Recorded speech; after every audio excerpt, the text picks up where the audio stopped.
पहलगाममध्ये झालेल्या दहशतवादी हल्ल्याला 1 वर्ष पूर्ण. पहलगाममधील सुरक्षा व्यवस्थेत वाढ. दहशतवाद्यांनी धर्म विचारून निरपराध पर्यटकांवर झाडल्या होत्या गोळ्या.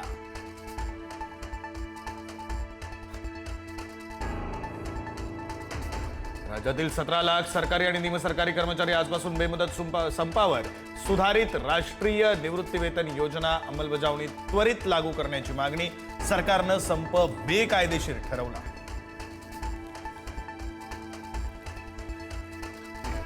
महिला आरक्षण विधेयक नामंजूर झाल्याच्या निषेधार्थ भाजपचा आज मुंबईत मोर्चा. मुख्यमंत्र्यांच्या उपस्थितीमध्ये निघणार मोर्चा. जेन झींना आकर्षित करण्याचा भाजपचा प्रयत्न. बारामती पोटनिवडणुकीच्या प्रचाराचा आज शेवटचा दिवस. मुख्यमंत्र्यांच्या उपस्थितीमध्ये आज बारामतीत जाहीर सभा. उपमुख्यमंत्री सुनेत्रा पवारांसाठी फडणवीस मैदानात.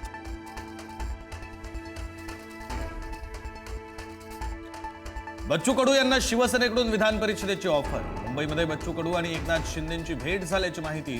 तर कडूंच्या विधान परिषद नियुक्तीला शिवसेनेतूनच विरोध.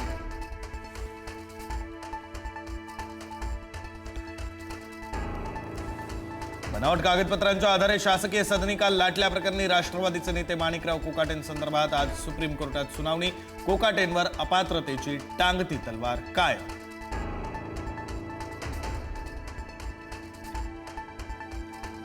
जात वैधता प्रमाणपत्राबाबतचे आरोप एमआयएम नगरसेविका सहर शेखनं फेटाळले. माध्यमांमुळे बदनामी झाल्याचा आरोप. माध्यमांवरील आरोपामुळे सहर शेख आणि पत्रकारांमध्ये बाचाबाची.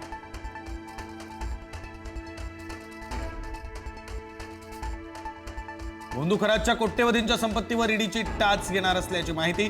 बेकायदेशीर मालमत्तेवर प्रोव्हिजनल अटॅचमेंटची प्रक्रिया सुरू झाल्याची माहिती. नाशिकच्या टीसीएस कंपनीतील अत्याचार धर्मांतर प्रकरणातील संशयित आरोपींचे मोबाईल जप्त. ग्रुप लीडरकडून दररोज आक्षेपार्ह मेसेज पाठवून तरुणींचा छळ केल्याची माहिती. परतवाडा लैंगिक शोषण प्रकरणातील आरोपींची कोठडी आज संपणार. मुख्य आरोपीसह 4 आरोपींना आज अचलपूर न्यायालयामध्ये हजर करणार. पोलीस आणखी कोठडी वाढवून मागणार.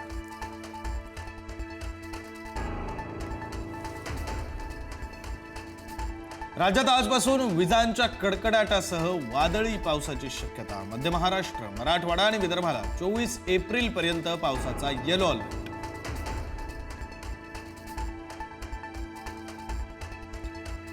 नाशिकमध्ये लोखंडी गेट अंगावर पडून 13 महिन्यांच्या चिमुकलीचा मृत्यू. आईसोबत कचरा टाकून परत येताना दुर्घटना. लोखंडी गेट अचानक निखळून पडल्यानंतर चिमुरडी गेट खाली सापडली.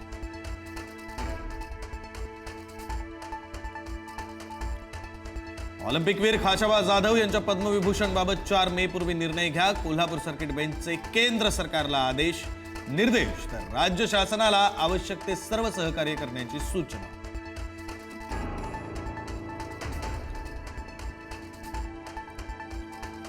पियुष बन्सल नंतर शार्क टँक इंडियामधील आणखी एक शार्क वादात. नवाजचे फायदे सांगितल्याच्या व्हिडिओवरून नमिता थापर यांच्या विरोधात ट्रोलिंग.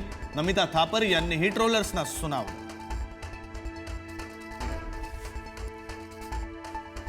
पाकिस्तानमध्ये होणाऱ्या शांतता चर्चेसाठी अमेरिका आणि इराणची सहमती.